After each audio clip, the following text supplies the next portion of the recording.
Halo semua viewers, welcome back to my channel The Hobbyist Julianto. Oke men, seperti biasa kita akan ngopi online lagi hari ini men.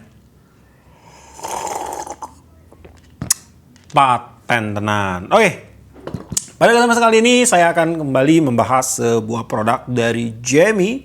Hari ini saya kedatangan sebuah reel terbaru dari Jamie, yaitu Jamie Phoenix.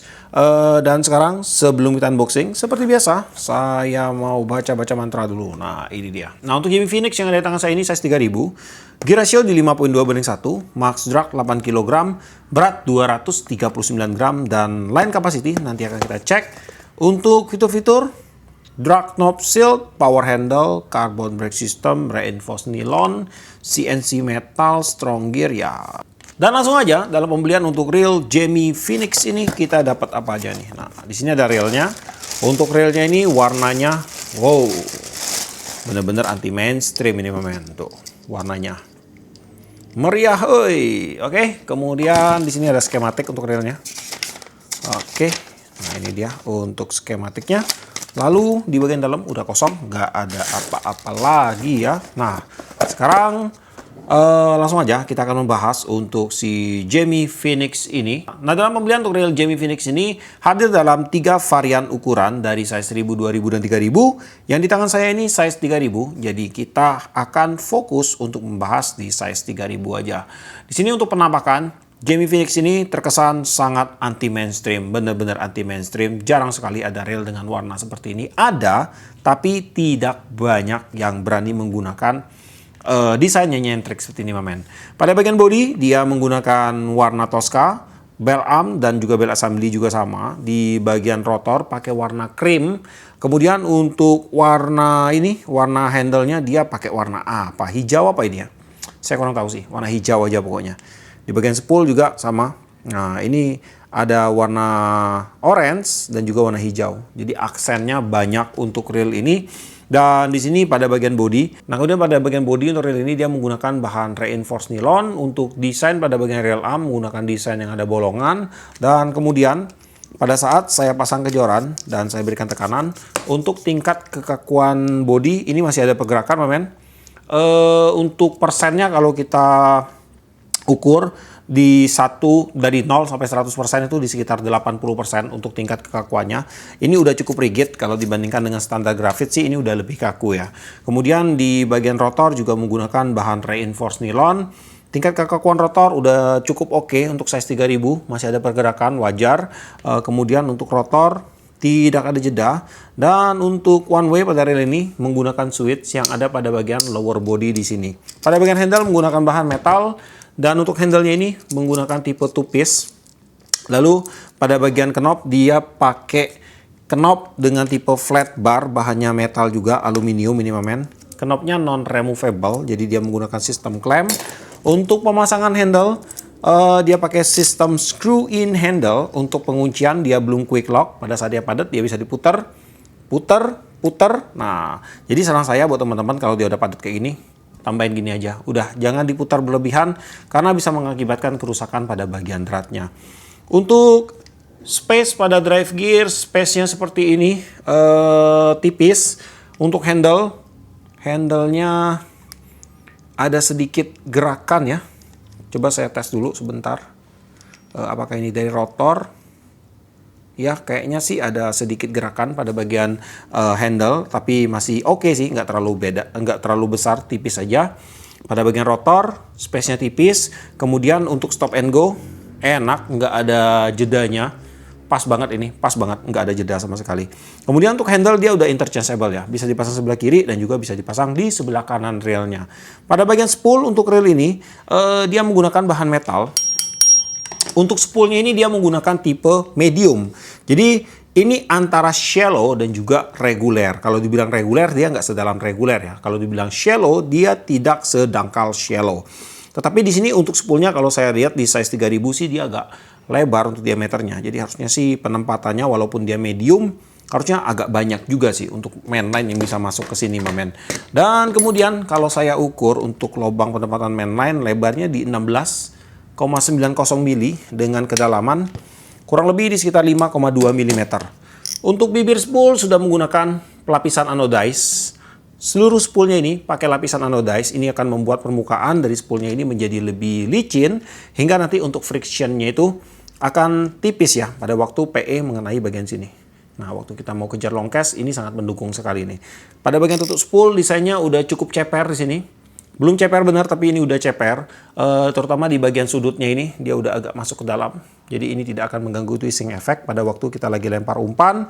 Lalu untuk tutup spool di sini dia sudah dilengkapi dengan karet seal, dan untuk spoolnya udah ada supportnya nih. Ada ball bearing support satu di situ.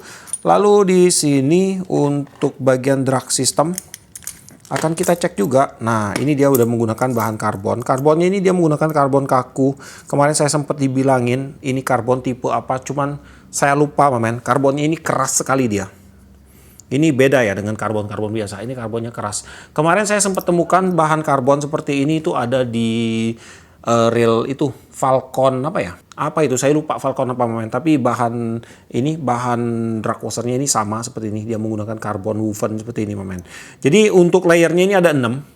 Ada 2 buah key washer. Ini menggunakan bahan standar metal yang masih mengandung besi yang cukup tinggi, dan juga ada 1 dishwasher berbahan standar metal juga. Dan di sini untuk max drag pada reel ini itu ada di 8 kg berdasarkan spesifikasinya. Dan di sini untuk dragnya ini masih kosong ya, masih kering dari grease. Jadi saya saranin sih pada teman-teman semua tambahin grease. Cuman saya nggak tahu nih kalau drag karbon seperti ini, kalau ditambahin grease apakah dia akan lebih lembut atau dia akan lost drag. Soalnya kalau karbon yang standar kayak kita pakai itu dia nggak lost drag men, tapi dia bikin lembut. Lost dragnya itu nggak signifikan, tetap ada lost dragnya. Jadi ini saya cobain pakai kering aja dulu. Saya mau lihat untuk kinerja dari drag systemnya ini.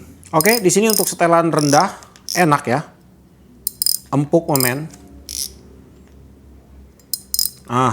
Ini setelan sedangnya agak ada lonjakan nih, tuh. Lonjakan di awal aja, tapi pada saat dia udah bergerak, dia udah empuk. Keras, nggak bisa diputer ini. Nah, lonjakan di awal aja. Saya akan coba untuk berikan grease pada bagian drag systemnya, dan saya mau lihat pengaruh nggak drag karbon seperti ini. Belum pernah sih saya coba. Kalau kemarin di Falcon itu saya nggak taruh grease-nya.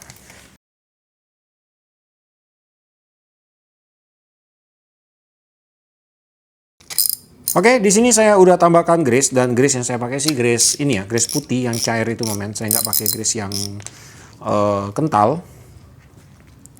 Oke, saya langsung coba ke drag besarnya. Nah, oke, ini keras banget. Nah, ini ada pengaruhnya men. Tuh. Jadi untuk transisi dari drag diam ke bekerja itu jadi empuk dia, nggak ada keset, nggak ada lonjakan. Saya coba lagi tambah dikit. Iya, bener men. Jadi untuk bagian dragnya itu, drag systemnya itu boleh kalian tambahin grease. Kalau saya pakai tadi sih grease yang putih. Biasa saya pakai grease biru yang agak kental. Tapi ini saya pakai grease putih. Karena untuk drag washernya itu saya lihat dia keras ya, kaku. Jadi harusnya tidak akan terlalu berpengaruh di bagian lost dragnya di sini. Yang pasti sih untuk drag systemnya setelah kalian tambah dengan grease itu udah menjadi empuk sekali men. Pada bagian bell wire di sini dia udah menggunakan bahan metal dengan tipe two-piece, bell arm pakai grafit, bell assembly pakai bahan metal seperti biasa. Bukaan bell wire pada saat bell arm terbuka sudutnya seperti ini. Cukup lebar dari atas dan juga dari samping. Oke, sekarang kita akan lanjut untuk melakukan beberapa tes sederhana untuk melihat mekanisme dasar dari reel Jamie Phoenix ini. Untuk gear rasionya sih di 5.2/1 ya. Di sini aja nih cepet. Nah, langsung nih akan kita cek. Kita mulai dari sudut sini. 1, 2, 3, 4, 5. Oke, udah bener banget untuk gear ratio di 5.2/1. Retrieve sih relatif ringan. Crank feel-nya lembut, smooth, feel guard-nya tipis sekali. Putaran kosong di sini udah balance. Kemudian spring guide pakai bahan metal, dan untuk pair-nya dia pakai pair dengan tipe pair keong. Grease-nya udah banyak sekali di sini. Kemudian untuk kinerja bell automatic-nya, untuk rilis di sini terasa cukup sensitif. Ini udah ada di atas standar sih. Nggak sensitif benar, tapi dia udah cukup sensitif. Kemudian untuk tendangan balik atau blowback ini terasa cukup keras men. Tapi kerasnya itu dia mantap ya. Pada waktu dia jatuh itu langsung tak gitu. Nggak ada getaran, nggak ada apa gitu. Enak, jatuhnya enak, cuman dia agak keras. Jadi saya saranin sih buat teman-teman jangan terlalu sering untuk menggunakan bell automaticnya ini. Bisa saja ini akan mengurangi umur dari bagian bell armnya ini men. Kemudian di bagian line capacity di sini akan saya bacain dulu untuk size 3000. Jika kita menggunakan PE 0,8 itu masuk 270 meter, PE 1 240 meter, dan PE 2 di 200 meter. Dan di sini saya berhasil masukkan 170 meter, PE berdiameter 0,20 mili atau setara dengan PE 1,5 ke dalam reel Jamie Phoenix size 3000. Untuk hasil spooling rata ya, tidak ada penumpukan. Untuk hasil lilitan mainline-nya pun di sini terlihat rapi, mamen. Pada bagian drag clicker, di sini dia menggunakan tipe advance untuk clicker wire pakai tipe flat, dan juga untuk housing clicker pakai bahan seng yang dipasang di bagian dasar spoolnya. Dan di sini untuk kinerja dari drag clicker, pada saat saya pasang spoolnya, saya putar dengan tension drag kosong, feel pergesekannya di sini terasa cukup lembut, nggak ada gesekan yang berarti sini, gesekannya nggak kasar, lembut mamen.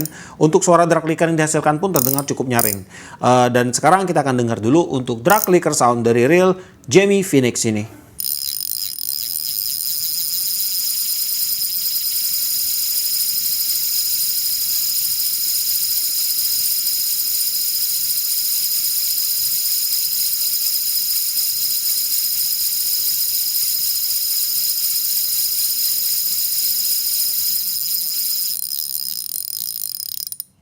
Tingkat suara drag clicker sound Jamie Phoenix ada di 87,1 decibel. Pada bagian line roller, ini ada space-nya, tapi untuk space-nya ini masih normal. Belum ada celah untuk bikin mainline itu bisa masuk ke dalam spacer-nya ini. Masih oke sekali. Untuk line roller pun terkesan sensitif. Untuk line roller di sini dia menggunakan bahan stainless steel. Dan di sini pada bagian dalam ada support, satu buah ball bearing support. Dan juga ada bushing di sini. Nah, untuk teman-teman mungkin yang mau upgrade, di bagian ball bearingnya ini size-nya itu ada di 4,5 kali 8 kali 2,5. Kemudian untuk kinerja dari line roller sudah saya cek ya, untuk pergerakan mainline cepat, lambat, ataupun tersendat-sendat. Untuk line roller sudah memberikan reaksi yang baik. Ya oke main, jadi untuk relnya ini udah dalam keadaan terbongkar semua. Tadi saya nggak bikin video pembongkarannya karena kocak banget. Saya udah ngomong panjang lebar, goblok sekali ini. Kamera nggak saya record, goblok bener kan, kurang ajar bener. Karenanya saya kurang ngopi hari ini, mamen. Oke, jadi sekarang saya akan bahas ulang sekali lagi. Jadi yang pertama di bagian spool untuk reel ini, dia ada support satu buah ball bearing. Mana ball bearingnya tadi, udah acak-acakan ini. Nah ini dia. Untuk ball bearingnya sih dia menggunakan non stainless steel ball bearing. Dan untuk size ball bearingnya ini ada di berapa ini? 3,5 kali 7 kali 2. Nah kemudian di bagian apa lagi ya tadi ya, untuk one way system ya. Untuk one way system pada reel ini terdiri dari beberapa part sih. Ini udah acak-acakan semua, tadi udah saya review men. Aduh goblok bener kerjaan saya hari ini. Ini ada one way. Untuk one way nya ini dia pakai one way 2 arah. Di dalam ada 6 roller bearing, kemudian ada pinion gear seperti biasa pakai bahan brass. Lalu ada babysitter dan juga ada ball bearing juga di sini, mamen. Untuk ball bearingnya non stainless steel ball bearing. Kemudian juga ada one way clutch di sini ya. Kemudian di bagian main shaft untuk reel ini, main shaftnya dia menggunakan bahan standar metal. Ini masih menggunakan bahan besi, tapi nggak usah takut. Untuk main shaftnya ini dia kan udah ada lapisan anti karatnya, mamen. Chrome ini lapisan anti karat. Cuman untuk lapisan anti karatnya ini dia tidak mutlak ya.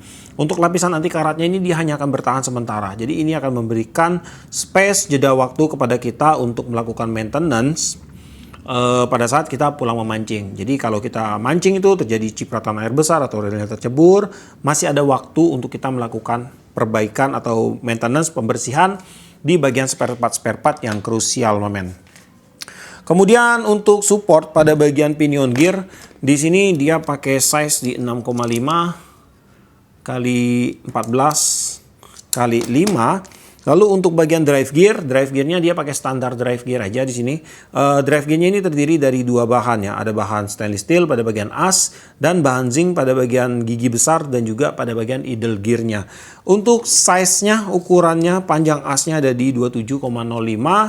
Diameter sebelah kiri di 7,71, diameter sebelah kanan di 6,98. Lalu untuk lebar main gearnya di 27,34 dengan ketebalan gigi di 1,95, dan untuk lebar idle gear, diameter idle gear di 10,22 mm. Lalu pada oscillating slider di sini dia menggunakan bahan zinc juga. Oscillating slidernya sih standar, dia diberikan satu buah slider guide yang ada pada bagian atas sini ya. Nah, kemudian untuk bagian oscillating gear juga pakai bahan zinc. Untuk oscillating gearnya ini dia duduk aja kayak gini. Jadi dia nggak dikunci dengan skrup, dia terbuka bebas gitu, bergerak bebas. Dan untuk oscillating gear pun belum disupport dengan ball bearing. Untuk size oscillating gear ada di diameternya di 20 mili dengan tebal di 2,09 mm. Lalu pada bagian drive gear tadi dia disupport dengan 2 buah ball bearing ya. Ini yang sebelah kanan, size-nya di 6,5 kali 11 kali 3. Ini yang sebelah kiri, 7,5 14 kali 4. Kemudian untuk jumlah ball bearing pada rel ini, itu ada di 5 plus 1 ball bearing. Akan langsung saya hitung. Support spool, line roller, drive gear ada 2, pinion gear ada 1, dan plus satunya ada pada bagian one way system di sini, one way bearing one way-nya. Dan untuk ball bearing itu menggunakan non stainless steel ball bearing. Dan untuk spare part yang bereaksi keras ada magnet di sini, terbilang cukup basic untuk rel ini, mamen. Masih cukup banyak untuk spare part yang bereaksi keras, misalnya seperti pada bagian as knob, lalu pada bagian washer rotor, lalu pada bagian ini apa namanya, skrup untuk spoolnya. Per di dalam juga masih bereaksi keras. Kemudian di bagian main shaft, ball bearing, pinion gear, one way clutch. Untuk skrup sih semua udah aman ya. Skrupnya ini, skrup body ataupun skrup one way cover itu udah aman, mamen. Terbilang sih cukup basic untuk rel ini. Dari segi spare partnya itu dia masih menggunakan spare part yang memiliki kandungan besi yang cukup tinggi. Dan bukan berarti sih untuk rel ini kalian tidak bisa ajak untuk bermain di kelas saltwater. Bisa aja kalau mau, mamen, tapi akan lebih cocok untuk ke freshwater. Hanya aja kalau kalian mau bawa ke kelas saltwater boleh aja. Yang harus kalian lakukan adalah saat rel ini datang, dibongkar dulu, lakukan proteksi grease yang baik, grease proteksi yang baik. Kemudian di bagian bearing juga diberikan oil dan juga dilapisi dengan grease yang baik juga. Dan dengan grease proteksi yang baik, saya rasa untuk relnya ini nggak gampang ya untuk karatan, mamen. Nggak gampang, mamen. Kecuali seandainya kalau tercebur ataupun tersiram air dalam jumlah volume yang besar, itu udah wajib sih dilakukan maintenance biar rel kalian itu bisa dibersihkan kembali dan agar tidak terjadi korosi di bagian-bagian yang mungkin terkena dengan air, mamen. Tapi kalau di lapangan sih saya rasa walaupun tersiram air masih bisa kalian lakukan kegiatan memancing itu di sekitar 1-2 hari ke depan gitu, masih aman aja. Yang penting kuncinya dengan grease proteksi yang bagus ya. Dan kemudian untuk reel ini secara spare part material untuk reel ini masuknya di kelas basic sekali. Masih sangat basic sekali saya bilang. Hanya aja untuk reel ini menawarkan satu hal yang tidak dimiliki oleh reel-reel lainnya, yaitu dari segi desain warna, mamen. Jadi buat teman-teman yang tidak suka mainstream, ini adalah sesuatu yang anti mainstream, terutama dari segi desain warnanya. Warnanya itu benar-benar beda dengan reel-reel pada umumnya. Ada beberapa brand sih yang mengeluarkan reel dengan tipe seperti ini, tapi nggak banyak. Misalnya pencetusnya sih kalau saya nggak salah itu si Ryobi ya. Si Ryobi mengeluarkan reel dengan warna meriah seperti ini. Kemudian untuk lokal brand kita sendiri itu kalau saya nggak salah kemarin ada dari Captain, itu juga ngeluarin reel dengan tipe seperti ini, dan sekarang Jamie juga ngeluarin reel dengan tipe seperti ini. Dan ada juga dari beberapa brand di Cina itu mengeluarkan reel dengan tipe seperti ini. Yang untuk lainnya sih saya kurang tahu sih. Yang pasti sih enggak banyak dan enggak umum. Itu aja. Dan untuk reel ini kalau kalian tanya, ini akan cocok digunakan untuk mancing dengan teknik apa, untuk bermain casting, kolaman, kemudian turnamen ya. Turnamen tuh kayaknya di segala lini udah oke sih. Kemudian untuk bermain dasaran, bottom mungkin di laut kedalaman sekitar 20 meter masih oke sekali. Kemudian untuk PE, kalian bisa gunakan PE dari size 1, 2, 3 masih oke. Untuk joran dari 715, 817, 1020. Untuk spots lebih ke freshwater, tapi kalau kalian mau ajak saltwater seperti saya bilang tadi, untuk tipsnya bisa juga. Yang penting perawatan harus tetap intensif, dan untuk tingkat keawetan produk itu tergantung dari cara pakai kita ya. Selama cara pakai kita benar, saya yakin untuk produk itu walaupun harganya murah pasti akan tetap awet, men. Dan untuk harga Jamie Phoenix ini dibanderol di range harga di sekitar 300.000. Itu tergantung dari size-nya dan juga tergantung dari diskon tokonya. Tapi kalau kalian berminat untuk memiliki produk ini, kalian bisa cek aja langsung ke deskripsi saya. Di situ nanti akan saya sematkan untuk link pembeliannya, dan di video ini pun nanti akan saya sematkan untuk link pembeliannya. Oke, jadi sampai di sini dulu untuk videonya kali ini. Buat kamu yang suka video ini, jangan lupa kasih like, komen, bantu share video ini. Dan jika kalian bersedia, silahkan di subscribe. Biar kalian tidak ketinggalan video terbaru dari saya, dan tetap tidak lupa, salam satu hobi dalam lensa.